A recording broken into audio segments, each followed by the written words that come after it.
আলহামদুলিল্লাহ, আলহামদুলিল্লাহ, অবশেষে আমরা আমাদের বাইকটা কিনেই ফেললাম। তো কয়েকদিন ধরে হচ্ছে আমার শ্বশুর আব্বা বাইক মনের মতো খুঁজতেছিল কিন্তু পাচ্ছিল না। ফাইনালি আমরা হোন্ডা শোরুমে যায়া হচ্ছে এই বাইকটা দেখে অনেক পছন্দ হয়েছে এবং আমরা হচ্ছে এরকমই একটা বাইক খুঁজতেছিলাম, যেহেতু আমার শ্বশুর আব্বা তো ভোটকা বাইক তো পছন্দ করতেছে না। আর হচ্ছে ভোটকা বাইকগুলো চালাইতেও আসলে অনেক হচ্ছে সমস্যা। আর যেহেতু আমার শ্বশুর আব্বা বাইকটা নিয়ে হচ্ছে আমার শ্বশুর বাড়ি যাচ্ছে, সে যাবে, সেহেতু মনে করেন হচ্ছে সবাই মিলে যেন উঠতে পারে, ফ্যামিলি যেন উঠতে পারে, সেরকমভাবেই একটা বাইক নিলাম। উঠেও অনেক মজা, আমিও উঠে উঠে দেখলাম, ভালোই লাগতেছে বাইকটা। তো আপনারা একটু কমেন্ট করে জানিয়ে দেন আপনাদের কাছে বাইকটা কেমন লাগতেছে। এটার মডেল হচ্ছে এসপি, হোন্ডা এসপি 125 সিসি। তো বাইকটার হচ্ছে কালারটা দুইটা ছিল, একটা কালার হচ্ছে লালের মধ্যে কালো ব্ল্যাক, আর হচ্ছে আরেকটা ছিল হচ্ছে গ্রিনের মধ্যে ব্ল্যাক।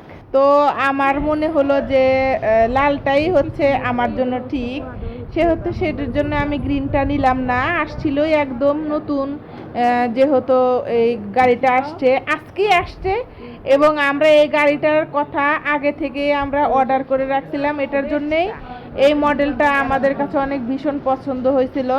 এটার জন্যেই আমরা আনার সাথে সাথেই হচ্ছে তিনটা আনছে, তিনটাই একদম সোল্ড আউট হয়ে গেছে। তো হচ্ছে গাড়িটার আমাদের কাছে বেশ ভালো লেগেছে। তো আপনাদের কাছে কেমন লাগতেছে কমেন্ট করে জানিয়ে দিবেন গাইস। এবং আমি তাকে জিজ্ঞেস করতেছিলাম যে তোমার কি এই বাইকটাই পছন্দ হয়েছে, সে বলতেছিল যে হ্যাঁ আমার কাছে এই বাইকটাই পছন্দ হয়েছে। তো এইটার জন্যেই আমরা এই বাইকটাই নিয়েছি গাইস। তো আপনারা যারা এখনো আমাদের ফেসবুক পেজটিতে ফলো লাইক দেননি, তারা দয়া করে আমাদের ফেসবুক পেজটিতে ফলো লাইক দিবেন যদি আপনাদের ভালো লাগে তাহলে। এদিকে আমার সোনা বাবাটা হচ্ছে এই চাবির জিনিসটা নিয়ে অনেকক্ষণ ছুটি করতেছে এবং হোন্ডা শোরুমে গিয়ে সে অনেক খেলাধুলা করতেছে এবং অনেক বাইক দেখতেছে। সে তো অনেক খুশি, সাথে সাথে আমরাও খুশি। আল্লাহর রহমতে, আল্লাহর দয়াতে আমাদের একটা বাইক কেনা হয়ে গেল। আর যেহেতু এটা আমার শ্বশুর বাড়িতে যাচ্ছে, সেহেতু আমার দেওররা আছে এবং আমার হাজবেন্ড সবাই মিলে যেন এটাকে চালাইতে পারে, সেটার জন্যই কেনা হইলো। তো ফাইনালি টাকা পয়সা দিয়ে আমরা এখন হচ্ছে বিদায় দেওয়ার মুহূর্তে চলে এসেছি। তারপরে আমরা বাইকটা নিয়ে চলে আসলাম মতিনের ঘাটে। মতিনের ঘাট থেকে আমাদের নৌকা ছাড়বে জাস্ট 2টার সময়। এটার জন্য আমাদের সময়টা অনেক সংক্ষিপ্ত ছিল, এটার জন্য তাড়াহুড়া করে আমরা চলে আসছি। এদিকে আমার সোনা বাবাটা বাইকে উঠে একটু হচ্ছে খুনসুটি করতেছিল তার দাদার সাথে। তারপরে আমরা হচ্ছে এখন বাইকটাকে আস্তে ধীরে করে এখন নৌকাতে উঠিয়ে দিব।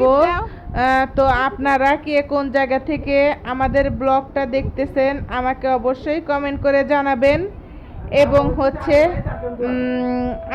আপনাদের সবার কাছে দোয়া চাই আমরা যেন সবাই যেন মানে ভালো থাকি, সুস্থ থাকি এবং নতুন বাইকটা কিনে যেন ভালোভাবে আমরা বাসায় নিয়ে যেতে পারি এবং হচ্ছে ভালোভাবে যেন এটাকে ব্যবহার করতে পারি, এটাতে যেন চালাতে পারি সুস্থ সবলভাবে, বিপদ আপদবিহীনভাবে, আল্লাহর রহমতে আমরা যেন চলতে পারি। কারণ বাইক দেখলেই আমার ভয় করে, বাইক জিনিসটা আমার কাছে একটু ভালো লাগে না। বাইকটা আসলে অনেক হচ্ছে অ্যাক্সিডেন্ট করে, যার কারণে আমার বাইকটা আগে থেকেই কেনার কোনো ইচ্ছা ছিল না। যার কারণে আমিও কখনো আমার জামাইকে প্রেশার দেই নেই যে তোমার বাইক কিনতেই হবে, তুমি বাইক কেনো বা ভোটকা বাইক কেনো, কারণ বাইকের প্রতি আমার আর কোনো মানে আকর্ষণ নাই।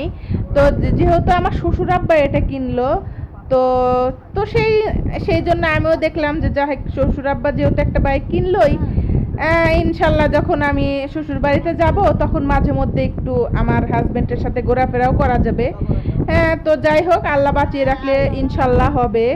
তো তো এখন আমাদের হচ্ছে বাইকটা হচ্ছে নৌকাতে উঠে দেওয়া শেষ। এখন আমরা চলে যাব। এখন আরেকটু কিছুক্ষণের মধ্যেই আমাদের নৌকাও ছেড়ে দিবে এবং আমার শ্বশুরবাড়ির গন্তব্যস্থলে চলে যাচ্ছে নৌকাটি জাস্ট 2টার সময় ছাড়ে মতুনের ঘাট থেকে এবং একদম গিয়ে হচ্ছে কোন জায়গায় জানি নাটুয়াপাড়া যায় থামে। তো যাই হোক, আজকের ভিডিওটি এখানেই শেষ করতেছি। আজকের মতো এখানেই বিদায় নিচ্ছি আপনাদের কাছ থেকে। আবারও হাজির হয়ে যাব নতুন কোনো ভিডিও নিয়ে, নতুন কোনো ব্লগ নিয়ে। ততক্ষণ আমাদের সাথেই থাকবেন। আল্লাহ হাফেজ সবাইকে। আমিও হচ্ছে আপনাদের মাঝ থেকে বিদায় নিচ্ছি এবং হচ্ছে আমার শ্বশুর আব্বাকেও সুস্থ সবলভাবে বিদায় দিয়ে দিলাম। এখন সেও তার গন্তব্যস্থলের দিকে চলে যাচ্ছে। আবারও হাজির হয়ে যাব নতুন কোনো ভিডিওতে। টাটা, আল্লাহ হাফেজ।